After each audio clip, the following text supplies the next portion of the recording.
শুধু দর্শক মণ্ডলী, বিরতির পরে আবারও স্বাগতম জানাচ্ছি আমাদের সবার অতি প্রিয় প্রোগ্রাম ল উইথ ব্যারিস্টার মনোহর হোসেন। এই প্রোগ্রামটিতে ব্যারিস্টার মনোহর হোসেন, যিনি প্র্যাকটিসিং ব্যারিস্টার, উনি দিক নির্দেশনা দিয়ে থাকেন, আপনাদের প্রশ্ন শুনেন এবং আমরা আলাপ করি। এতে হয় কি, আপনারা অনেকের কিছু কিছু ক্ষেত্রে আপনাদের লাভ হয় এবং এটি করে আপনারা লয়ারের পরামর্শ নিতে পারেন। তবে সবসময় উনি যে কথাটি বলে থাকেন যে আপনারা প্লিজ আপনাদের কাজগুলো একজন আইনজ্ঞ, ব্যারিস্টার, সলিসিটার এদের মাধ্যমে করবেন। এতে হয় কি, আপনার অ্যাপ্লিকেশনে প্রথমেই কোনো গলদ হবে না। জি, আমার মনে হয় একটা দর্শক আছে। দর্শক, আপনি টেলিভিশনে আওয়াজ কমিয়ে আপনি টেলিফোনে আমার সাথে আলাপ করেন। কে বলছিলেন, কোথা থেকে বলছিলেন? জি, আসসালামু আলাইকুম। জি, আসসালামু আলাইকুম। জি, কোন জায়গা থেকে বলছেন ভাইয়া? জি, ম্যানচেস্টার থেকে বলছি। ম্যানচেস্টার থেকে। মনোহর ভাই, প্রশ্ন করেন। জি জি, আমার দুইটা কোশ্চেন আছে। জি, আমি এই মাসে আইএলআর এর জন্য অ্যাপ্লাই করব 10 ইয়ার রুটে। তো আমার কোশ্চেন হলো 2018 আমার এগেইনস্টে একটা কান্ট্রি কোর্ট জাজমেন্ট আছে। জি, ওইটা কি উল্লেখ করতে হবে? আর ওইটা কি ব্রিটিশ সিটিজেন হিসেবে কোনো প্রবলেম হবে? ওইটা যেভাবে কান্ট্রি কোর্ট জাজমেন্ট আছিল ওইটা আমি দিয়ে দিছি, পে করে দিছি মোবাইল সংক্রান্ত বিষয় নিয়ে। জি, জি। আর কোনো প্রশ্ন আছে? জি না। Thank you. ম্যানচেস্টার থেকে কষ্ট করে আপনি প্রশ্ন করছেন, কল করছেন, সেই জন্য সুন্দর একটা প্রশ্ন করেছেন। আপনাকে মনে রাখতে হবে যে ইনডেফিনিট লিভ টু রিমেইন অথবা সিটিজেনশিপ অ্যাপ্লিকেশনে অনেস্ট থাকতে হবে এবং সব ইনফরমেশনগুলো ডিসক্লোজ করতে হবে, এবং এটাই আপনার জন্য ভালো।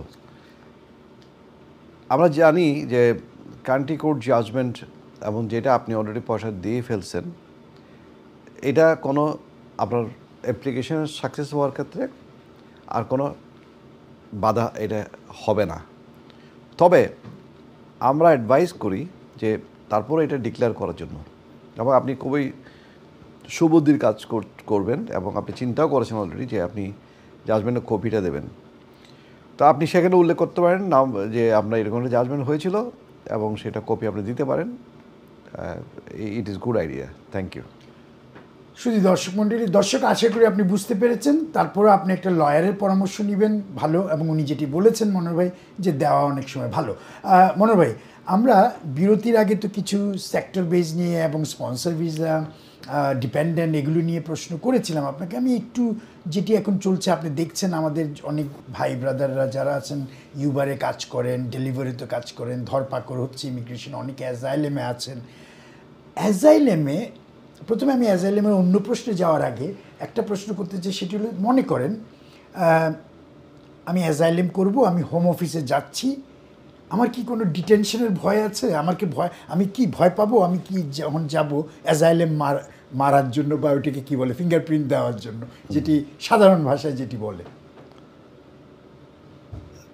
Great question, actually, indeed, because lots of people, they're scared of going to home office to seek asylum or to make application, like, if they have got no leave to remain. So এটা স্বাভাবিকভাবেই একটা ভয়ের কারণ হয়।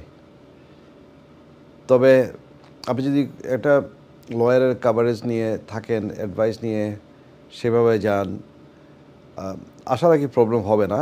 তবে আপনি নিজেও যেতে পারেন, লয়ার ছাড়াও যেতে পারেন, তারপরেও যে কোনো সমস্যা হবে এটা আমি বলছি না। আপনার যদি একটা নর্মাল অ্যাড্রেস থাকে, কোথায় থাকেন, এবং আগে আপনার কমপ্লায়েন্স রেকর্ড যদি ঠিক থাকে, তাহলে এখানে সমস্যা হওয়ার কথা না। আরেকটা কথা হচ্ছে, আপনার যদি একটা অ্যাড্রেস থাকে কোথায় থাকবেন, আর তারা জানে যে আপনি অ্যাসাইলাম সিক করছেন কারণ আপনি এই দেশে থাকার লফুলি থাকার চেষ্টা করছেন, জি, তো সেই জন্য আমার মনে হয় এটা বেশিরভাগ ক্ষেত্রে এটা কোনো সমস্যা হয় না। কাজেই আপনারা একেবারে সাহস নিয়ে সেখানে যেতে পারেন। আমার জানা মতো এ পর্যন্ত কোনো সমস্যা পড়ে নেই। এক্সেপশনাল কিছু থাকলে অন্য জিনিস। ধন্যবাদ মনোহর ভাই, খুব সুন্দর করে বলছেন। দর্শক, আমার একটা ফোন কল আছে। দর্শক, আপনি টেলিভিশনের আওয়াজ কমিয়ে টেলিফোনে আমার সাথে আলাপ করেন। জি, স্টুডিওতে শুনছেন মনোহর ভাই, আপনার প্রশ্নটা করেন। কোথা থেকে বলছিলেন, কে বলছিলেন? জি, আসসালামু আলাইকুম। আমি একটু আগে যে করছিলাম ম্যানচেস্টার থেকে। জি, বলেন। আমি একটা কোশ্চেন করতে ভুলে গেছিলাম। আমার একজন লয়ার বলছে যে ওইটা 6 ইয়ার পর্যন্ত থাকে, আফটার 6 ইয়ার পর ওইটা অটোমেটিক রিমুভ হয়ে যায়। জি, ঠিক আছে মনোহর ভাই, আপনি না, আপনার 6 ইয়ার্স থাকলে না কত বছর থাকলে এটা আমাদের কোনো সমস্যা না। এখানে আপনার জিনিসটা হচ্ছে আপনি একটা ঘটনা ঘটেছে, আপনি জাস্ট ডিক্লেয়ার দিয়ে দিবেন অ্যাপ্লিকেশনে, আপনি অনার্স থাকবেন, এটা কোনো সমস্যা হবে না। Thank you. ধন্যবাদ দর্শক, আশা করি বুঝতে পেরেছেন। মনে হয় আমরা অ্যাজাইলেম নিয়ে বলছিলাম। তো অ্যাজাইলেমের মনে করেন কেউ অ্যাজাইলেম করলো, আপনি তো বললেন ভয়ের কিছু নাই, ডিটেনশনের ভয় নেই, যে বাট মনে করেন অ্যাজাইলেম আমি করলাম, কত সময় লাগতে পারে, আমি কখন কাজের পারমিশন পাবো, বা কী মানে একটু যদি একটু করে ছোট করে বলতেন। জি, ফার্স্ট কোয়েশ্চেন হচ্ছে how long the asylum may take জি, টু গেট এ ডিসিশন। জি, well decision, appeal, so many things may happen. অনেকের আপিলের রাইট থাকে, অনেকের আপিলের রাইট থাকে না, তখন তারা জুডিশিয়াল রিভিউর দিকে যায়, সার্টিফাইড হয়, অনেক সিস্টেমের মধ্যে যায়। এটা এখন কিন্তু প্রেডিকশন দেওয়া যায় না, এখন তাড়াতাড়ি করে ফেলবে। যতই তারা তাড়াতাড়ি বলছে, এই তাড়াতাড়ি তাড়াতাড়ি তাড়াতাড়ি আজকে আমি 25 বছর শুনে আসছি তারা তাড়াতাড়ি করবে, ব্যাকলগ ক্লিয়ার করবে, ইত্যাদি করবে। মাঝে মধ্যে তারা খুব তাড়াতাড়ি, মাঝে মধ্যে দেখা যায় সব কেসে তারা তাড়াতাড়ি করতে পারে। কোনো কোনো কেসে 2000 পর্যন্ত কাগজপত্র তো দেয় তারা একজন ক্লায়েন্টে। তখন সে যে কেস ওয়ার্কার, তার তো এটা কেস ওনার বলা হয় এখন, যে তার তো এটা তো কেস ওয়ার্কিং করতে হবে, এটা দেখতে হবে, সে যে ইনভেস্টিগেশন করতে চায় করতে হবে। স্টেট ফরওয়ার্ড কেস তারা অনেক সময় তারা কুইক ডিসিশন দিয়ে দেয়, অনেক সময় স্টেট ফরওয়ার্ড কেস আবার তারা ডিলেও করে ফেলে। তারপরে ফ্যামিলি থাকে, এই থাকে, এগুলি সব কিছু মিলিয়ে তারা আইডেন্টিটি এবং অনেক কিছু তাদেরকে চেক করতে হয়, আবার ব্যাকলগ থাকে। এই জন্য আমি বলতে পারবো না যে এটা 3 মাস লাগবে না 3 বছর লাগবে। আমরা দেখেছি কোনো কোনো কেস 2 মাসের মধ্যে তারা ডিসিশন দিয়ে দিচ্ছে। আচ্ছা মনে হয় আমরা আবার আসবো, আমার একটা কলার আছে। দর্শক, আপনি টেলিভিশনের আওয়াজ কমিয়ে টেলিফোনে আমাদের সাথে আলাপ করেন। কে বলছিলেন, কোথা থেকে বলছিলেন? জি, আসসালামু আলাইকুম। জি, আসসালামু আলাইকুম। জি, আমি বলছি, আমার নামটা বলতে পারতেছি না।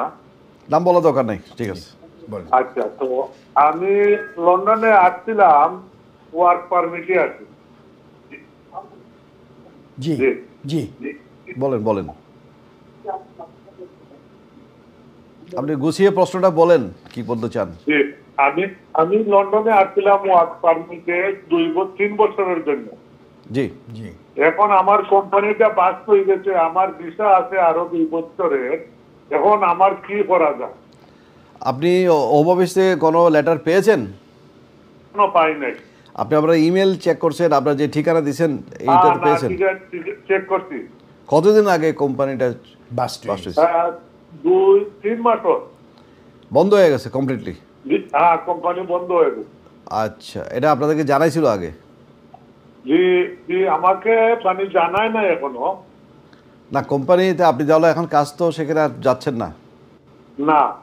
ওকে, এখন তো এইটা তো একটা সুযোগ আছে কি ওইটুকুই যে আপনি অন্য কোনো সিস্টেমে আপনি যেতে পারেন। যেমন আপনি অন্য কোনো ইয়েতে, যেমন আপনি একটা এমপ্লয়ার চেঞ্জ করতে পারেন। আপনি চেঞ্জ কি আপনার এমপ্লয়িতে নাই, আপনি নতুন এমপ্লয়ারের কাছে যেতে পারেন যার যদি স্পন্সরশিপ লাইসেন্স থাকে। আর কেউ যদি তারা আপনাকে রাখতে চায়, তারাও স্পন্সরশিপ লাইসেন্স অ্যাপ্লিকেশন করতে পারে, করেও আপনার জন্য আপনাকে রাখার জন্য স্পন্সরশিপ ইস্যু করতে পারে। আপনি ভিসার জন্য আবার ভেরিয়েশন অ্যাপ্লিকেশন করতে পারেন। যেহেতু আপনার আরও 2 বছর পর আপনি পার্মানেন্ট হবেন, আপনার জন্য এটা খুবই ইম্পর্টেন্ট, আপনার জন্য প্রপার গাইডেন্স আপনার খুব দরকার। তো আমি যে আপনাকে উদ্দেশ্য করে বলবো যে আপনি চেষ্টা করেন আরেকটা কাজ আপনি যোগ দিতে পারেন কি না। তাদের যদি লাইসেন্স নাও থাকে, তারা যদি আপনাকে নিতে চায়, অন্তত রাজি হয়, আপনার কাজ যদি তাদের উপকারে আসে, তাহলে তারা একজন ভালো লয়ারের সাথে যোগাযোগ করে তারা একটা স্পন্সরশিপ লাইসেন্সও তারা নিজেও অ্যাপ্লিকেশন করতে পারে, অথবা লয়ারের মাধ্যমে অ্যাপ্লিকেশন করতে পারে, করে আপনাকে স্পন্সর করতে পারে। এটা একটা সুযোগ থাকতে পারে। আর তাছাড়া আপনার নর্মালি ওয়ার্ক পারমিটে যারা থাকে তারা তো সুইচ করতে পারে। যেমন তারা যদি বিয়ে শাদীর লাইনে চলে যেতে পারে, যদি কেউ অবিবাহিত থাকে তাহলে তারা সেই লাইনে যায়, যদি জেনুইন ম্যারেজ থাকে। তারপরে কেউ স্টুডেন্ট ভিসায় চলে যেতে পারে, কেউ ইনোভেটর ভিসায় চলে যেতে পারে, ইত্যাদি ইত্যাদি বিভিন্ন ধরনের অপশনে যেতে পারে। তো আপনি সেভাবে চিন্তা করবেন। আবার কেউ ধরেন দেখলো যে না, সেই দেশে যেতেই হবে, আর কোনো পথ নাই তার, কিন্তু দেখা গেল দেশে যেতে তার কোনো বাধা আছে, তাহলে সেই জন্য তাকে লিগ্যাল অ্যাডভাইস নিতে হবে। তাহলে সে যদি কোনো বাধা থাকে, তাহলে তার অল্টারনেটিভ কী, তাকে কি এখানে তার যদি এর মধ্যে যদি কাটেলমেন্ট নোটিশ চলে আসে, মনে করেন 60 days, তাহলে তো তার টাইম এই 60 ডেজের মধ্যে কিছু একটা না করলে তো ইলিগেল হয়ে যাবে, হিউম্যান রাইটস গ্রাউন্ডে ইলিগেল হয়ে যাবে, তাহলে হিউম্যান রাইটস কিছু একটা তার কোনো অ্যাসাইলামের কোনো গ্রাউন্ড আছে কিনা, আমি বলছি তো আপনি অ্যাসাইলামের গ্রাউন্ড করবেন, এরকম কেউ কেউ থাকতেও পারে, আমার মনে হয় লয়ারের সাথে ইত্যাদি ইত্যাদি। আপনি সব কিছু মিলে আপনার কথাগুলো সব শুনে, কারণ টেলিভিশনে এইসব কথাগুলো আমরা শুনি না, সব ডিটেলস নেওয়া উচিত না, তখন আপনাকে লয়ার একটা গাইডেন্স দেবে। তবে আপনি এখন পর্যন্ত আপনি খুব একটা বেশি আপনাকে ভয় পাওয়ার কোনো কারণ নেই, যেহেতু আপনার 60 ডেজের নোটিশটা আসে নাই। আপনার 60 ডেজের মধ্যে যারা এমপ্লয়ার আপনাকে চেঞ্জ করতে মানে নিতে হবে কিংবা একটা কিছু করতে হবে, যেটাকে কাটেলমেন্ট নোটিশ বলে, ওটা অনেক সময় তারা 1 মাস পরও দিয়ে দেয়, 1 মাস 6 মাস পরও দেয়। এটা তো আপনার ওইটা টাইমটা ইফেক্টিভ হবে তখন থেকে যখন আপনি নোটিশটা যখন তারা আপনাকে পাঠাবে। আরেকটা জিনিস হচ্ছে, নোটিশ পাওয়ার আগেই যেহেতু আপনি নোটিশ আসবে নিশ্চিত, যেহেতু আপনার কোম্পানির লাইসেন্স রিভোক হয়ে গেছে কিংবা কোম্পানি অলরেডি লিকুইডেশন চলে গেছে, তাহলে অবশ্যই আপনাকে এখন থেকেই চেষ্টা করতে হবে সিরিয়াসলি। যেমন আপনি অ্যাডভাইসের জন্য ফোন করেছেন কী করতে পারি, সেরকম আপনাকে এখন এখন এখন আপনাকে আসল মাঠে নামতে হবে। সেটা হচ্ছে কি, আপনি নতুন একজন একটা এমপ্লয়ারের অর্থাৎ নতুন একজন আন্ডারে কাজ, একটা কোম্পানি আপনাকে খুঁজতে হবে যেখানে আপনি কাজ করবেন। Thank you. ধন্যবাদ মনোহর ভাই, খুব সুন্দর করে বলেছেন। দর্শক আশা করি বুঝতে পেরেছেন। বাট আপনারা লয়ারের পরামর্শ নেবেন, ব্যারিস্টার অথবা সলিসিটারের পরামর্শ নিয়ে কাজ করবেন। দর্শক আমাদেরকে ফোন করবেন, আমাদের ফোন নম্বর হলো 0203-515-5788।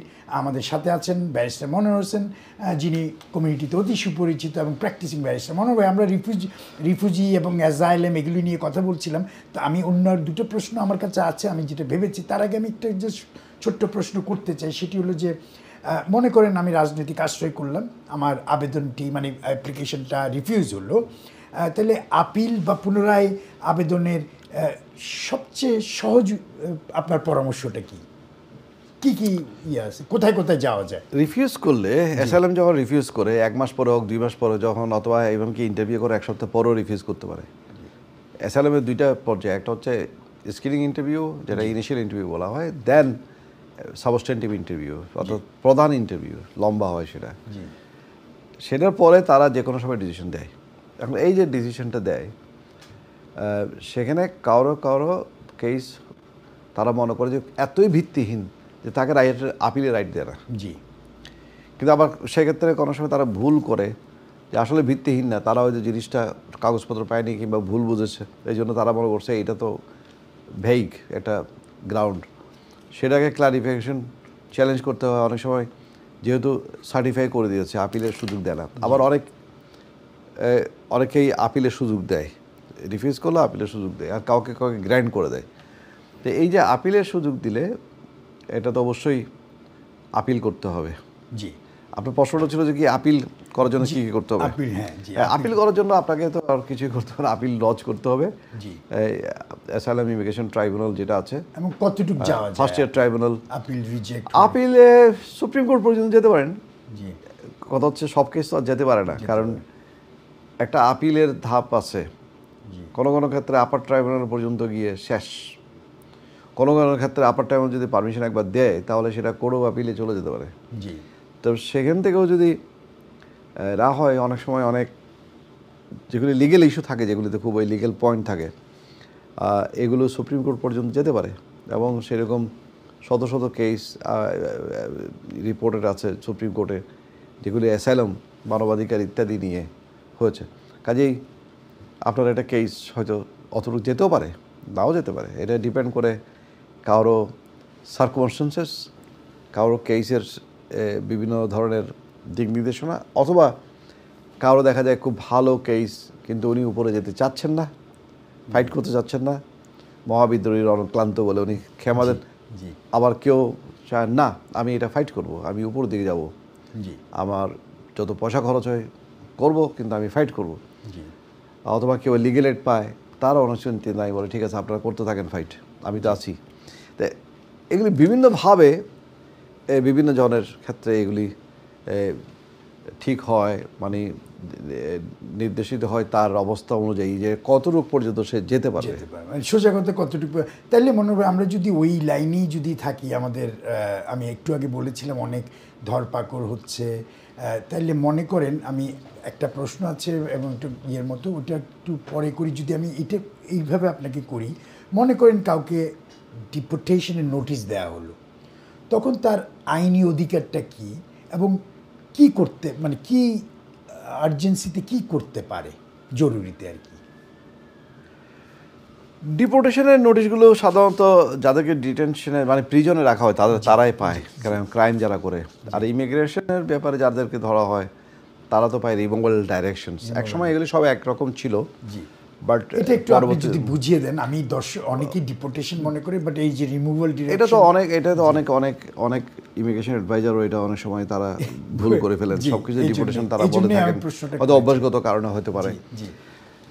সেটা ডিপোর্টেশন অনেকগুলি দেশে কিন্তু ডিপোর্টেশন শব্দটাকে ওরা একভাবে, এই ইউনাইটেড কিংডমও সেভাবে ব্যবহার করতো যে ক্রাইমের কারণে হোক ইমিগ্রেশনের কারণে তাকে এই দেশ ছেড়ে চলে যেতে হবে, তো এইটাই হচ্ছে ডিপোর্টেশন, ডিপোর্ট করা, তাকে পাঠিয়ে দেওয়া। জি।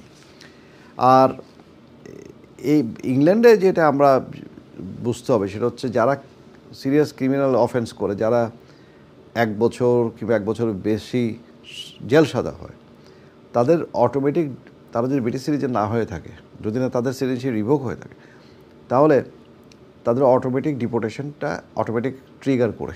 জি। তখন স্বাভাবিকভাবেই তারা জেলের মধ্যে থাকে। মনে করেন কারোর 1 বছর জেল হয়েছে, জি, তখন ওই যে 9 মাসের মাথায় এসে, 9 মাস তো থাকতে হয় না, 1 বছরের জায়গায় মনে হয় 6 মাস থাকতে হচ্ছে, ওই 5 মাসের মাথায় এসে তাকে বলবে তোমাকে আমরা ডিপোর্ট করতে চাই।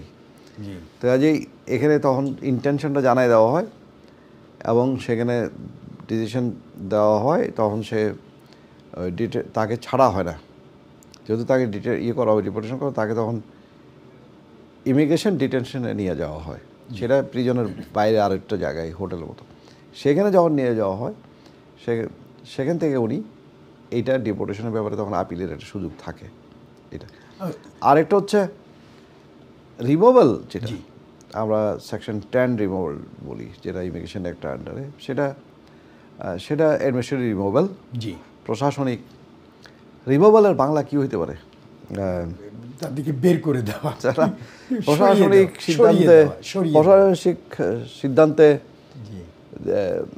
মানে দেশ ত্যাগ করা ইত্যাদি, দেশ থেকে বাধ্য করা, দেশ থেকে বিতাড়িত আমি বলবো না, কারণ অনেক সম্মানিত লোকজনকে রিমুভাল ডাইরেকশন দেওয়া, প্রত্যেকে রিমুভাল ডাইরেকশন দেওয়া হয়। বিতাড়িত আমি বলবো না, তারা বিতাড়িত করতে চায় না, তারা চায় ভলেন্টারিলি যাক। তো সেখানে ওইটা হচ্ছে কারোর যদি কোনো, মনে করেন কাউকে কাজে ধরা পড়লো, কোনো একজন ভিজিটারে এসে, কাজ করার পারমিশন নাই, স্টুডেন্ট 20 ঘন্টার বেশি পারমিশন নাই, কিংবা ওয়ার্ক পারমিট হোল্ডার, তার আসল কাজেরই ঠিক নাই, সে আরেক জায়গায় ধরা পড়লো, বিভিন্ন কারণে হতে পারে। তাকে বললো যে না, তোমাকে যেহেতু তুমি ইমিগ্রেশন ল ব্রেক করছো, কন্ডিশন ব্রেক করছো, তোমাকে আমরা পাঠিয়ে দেবো, আমরা তোমাকে রিমুভ করবো। জি। তাহলে মনে ভাই, এই যে রিমুভাল, এমনকি কেউ লফুলি আছে, জি, অ্যাসাইলাম বলে, যখন আপিল শেষ হবে বলবে তোমাকে আমরা রিমুভ করবো, রিমুভাল ডাইরেকশন দিয়ে দেয়। রিমুভাল ডাইরেকশন মানে হচ্ছে যে তোমাকে যেতে হবে, এত সময় এত তারিখ আমরা তোমাকে পাঠাতে চাই, অথবা এত তারিখ আমরা তোমাকে রিমুভ করতে চাই, এটা, অথবা ইন্টেনশন নোটিশ ফর রিমুভাল। আরেকটা হচ্ছে রিমুভালের ফার্স্ট অ্যাকশন হচ্ছে কিন্তু notice of liable to be detained. যেমন কারো যদি ভিসা শেষ হয়ে যায়, টাইম মতো অ্যাপ্লিকেশন না করে, কিংবা কারো যদি ভিসা রিফিউজ হয়, তখন তাদেরকে এই নোটিশ দেওয়া হয় যে you may be liable to be detained, তাকে বলা হয় যে তোমাকে ইমিগ্রেশন বেল দেওয়া হলো। আচ্ছা, ধন্যবাদ মনোজ ভাই। আমার তো শেষ করতে হবে, তার আগে ছোট্ট করে যদি 2-1 মিনিটে আপনি যদি বলেন। আপনি বলেছেন লাইবেল টু ডিটেইন, আমরা রিমুভাল, ডিটেনশন এগুলি নিয়ে কথা বললাম। তো এখন মনে করেন একজনকে প্লেনে তুলে দিচ্ছে, এখনই প্লেনে তুলে দিচ্ছে, এরকম লোককে কি আপনি তাদেরকে রাখতে পেরেছেন বা তাদেরকে হেল্প করতে পেরেছেন? আপনার অভিজ্ঞতা থেকে যদি বলেন। আমি নিজে রাখতে পেরেছি, এই কথাটা আমি যদি এখন বলবো আমি আমার অ্যাডভার্টাইজমেন্ট করছি। জি, এগুলি তো আমাদের কাজ, দর্শকদের জন্য এগুলি তো আমাদের কাজ। জি। এবং এগুলি আমরা সবসময় ফেস করি জি ক্লায়েন্টের জন্য, দিন রাত না ঘুমিয়ে কষ্ট করে আমরা ক্লায়েন্টের জন্য এটা করতে হয়। এবং যখন ডিটেনশনে কোনো কেস আমরা নিই তখন আলাদা একটা দায়িত্ব বোধ চলে আসে, তার প্রতি সিম্পেথি ইত্যাদি, তার প্রতি একটা সিরিয়াসনেস থাকতে হয় তার কাজের প্রতি। এরকম ঘটনা ঘটেছে, অবশ্যই ঘটেছে, এবং সেগুলি খুব চ্যালেঞ্জিং কেস। যখন দেখা যায় যে সিট বেল্ট পর্যন্ত লাগে, দৌড় পর্যন্ত বন্ধ হয়ে গেছে, সেখান থেকে চলে আসছে। This kind of cases very challenging, এবং পুরো ফ্যামিলি, তার আত্মীয় স্বজন, বন্ধুবান্ধব, ইভেনকি আমরাও সবাই টেন্সড থাকি তখন সেই মুহূর্তটা। এবং অনেকের ব্লাড প্রেশার তখন হয় লো হয়ে যায়, না হলে আপ হয়ে যায়, অনেক ধরনের অন্যরকম একটা অবস্থা, এটা বর্ণনা করা যাবে না। তো এগুলি অবশ্যই হয়। তারপরেও যাদের ভাগ্যে আছে শেষ পর্যন্ত অবশ্যই এমন ভালো প্রচেষ্টা থাকলে, তাদের যদি কেস থাকে ভালো এবং তাদের জন্য ভালো ফাইট করার মতো লয়ার যদি থাকে, এগুলো অনেক ক্ষেত্রে হয়। ধন্যবাদ মনোহর ভাই। আমার যেহেতু আর 1 মিনিট 1.5 মিনিট আছে, আমি এখানে দুটো ছোট্ট করে, এই যে আপনি বললেন অনেকগুলো মানুষকে আপনি বাঁচিয়েছেন, বা আমি বাঁচিয়েছি এই জন্য বলছি, আমি বলছি না, প্লেন থেকে যাদের কথা হচ্ছে আমি যদি বাঁচিয়েছি বলি যে আমার বাঁচিয়েছি, মানে আমি বলতে চাচ্ছি আপনি ওদেরকে এখানে রাখার ব্যবস্থা করেছেন। এটা মানুষ বলবে, যারা আমার মক্কেল আছে তারা বলবে না, আমি I don't want to claim anything. তারা কি সেটেল হতে পেরেছে এখানে পরবর্তীকালে, যদি বলেন যে মানে সবাই তো আর পারে না, কিছু কিছু তো কেস তো কিছু কিছু সফল, অনেক সফল হয়, কিছু তো ব্যর্থ তো হবেই, সবার তো কেস একরকম না। অবশ্যই আই মিন টিভিতে আমি কীভাবে বলবো সেটা, অবশ্যই আমার যারা মতো যে শেষ পর্যন্ত প্লেন থেকে পর্যন্ত নেমে চলে আসছে, আমি যাদেরকে জানি তারা কেউ আর যেতে হয়নি, মোটামুটি বিভিন্নভাবে তারা এখানে থাকতে পেরেছে। এইটাই কিন্তু ওই জায়গাটায় কিন্তু শিকড়টা ওখানেই, কারণ তার কেসটা এমন কিছু আছে যার জন্য এত লেখালেখি, এত ফাইটিং পর, এত কোর্টে যাওয়ার পরে শেষ পর্যন্ত তাকে প্লেনের দরজা থেকে কিংবা সিট থেকে উঠে নিয়ে আবার ফেরত আনতে হলো। কেন? কারণ তার ওখানে অরিজিনালি কিছু না কিছু ছিল, ভিত্তি আছে, কেসের মেয়াদ ভালো, তা না হলে ওইটুকু ভালো, তা না হলে আমরা অতটুকু পৌঁছাতে পারতাম না। ধন্যবাদ মনোহর ভাই। আরেকটা ছোট্ট প্রশ্ন, খুব ছোট করে বলবেন, যারা ভিজিটার ভিসা আসতে চায়, আমাকে প্রশ্ন করেছিল একজন, ভিজিটার ভিসায় যারা আসতে চায় তাদের কত টাকা দেখাইতে হয়, এইটুকু একটা প্রশ্ন করে মানুষ। এমন কোনো কথা নাই, আমি এমন ক্লায়েন্ট ডিল করেছি যার কোনো ব্যাংক অ্যাকাউন্ট নাই, কিছু নাই। ওই ভদ্র মহিলার, উনি একজনের মা, গ্রামে থাকেন, কোনো ব্যাংক অ্যাকাউন্ট নাই, কিছু নাই। জি, এমনকি কোনো রিকোয়ারমেন্ট আছে যে তার পয়সা থাকতে হবে, কী থাকতে হবে, সে যে উনি ওনার কোনো কিছুই ব্যাংক অ্যাকাউন্ট নাই, পয়সা নাই, উনি আসতে পারবেন না তার ছেলে মেয়েকে দেখতে, তার আত্মীয় স্বজন দেখতে। তার যদি স্ট্রং স্পন্সর থাকে, কেউ যদি তার দায়িত্বটা নেয়, দেশে হোক এখানে হোক, কেন সেটা হবে না? এক্সেপশন অনেক কেস আছে, তারা দেখতে চায়। আপনি যদি ব্যাংক স্টেটমেন্ট দেখেন, আপনি তাকে 6 মাস দেখাবেন। আপনি যদি বলেন যে আপনার ইনকাম আছে, তার ইনকামের সোর্স তারা দেখতে চাইবে। আপনি ব্যাংকে পয়সা দেখালে তারা বলবে হ্যাঁ ব্যাংকে পয়সা করতে আসছো, তারা দেখতে চাইবে। আর আপনি যদি বলেন যে আমার কিছুই নাই, তারা সেইভাবেই দেখবে। কেন নাই সেটা এক্সপ্লেন করতে হবে, সবাইকে তো এক্সপ্লেন করবে না। জি, বুঝেছি। এখন ভদ্রমহিলা 5 তলা বিল্ডিংয়ে থাকেন সিলেটে কিংবা ঢাকাতে, এখন ওনার বলছেন ওনার কোনো ব্যাংক অ্যাকাউন্ট নাই, এটা তো গ্রহণযোগ্য হবে না। কিছু কিছু আছে সেখানে গ্রহণযোগ্য হবে। ধন্যবাদ মনোহর ভাই।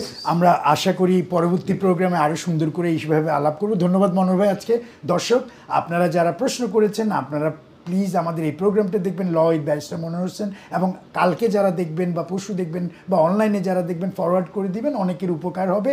এবং আশা করি আপনারা, মনোহর ভাই যেটি সবসময় বলে থাকেন যে লয়ারের পরামর্শ নিয়ে, বিশেষজ্ঞ ব্যারিস্টার বা সলিসিটারের পরামর্শ নিয়ে কাজগুলো করবেন। ধন্যবাদ আমাদের প্রোগ্রাম দেখার জন্য। আজকে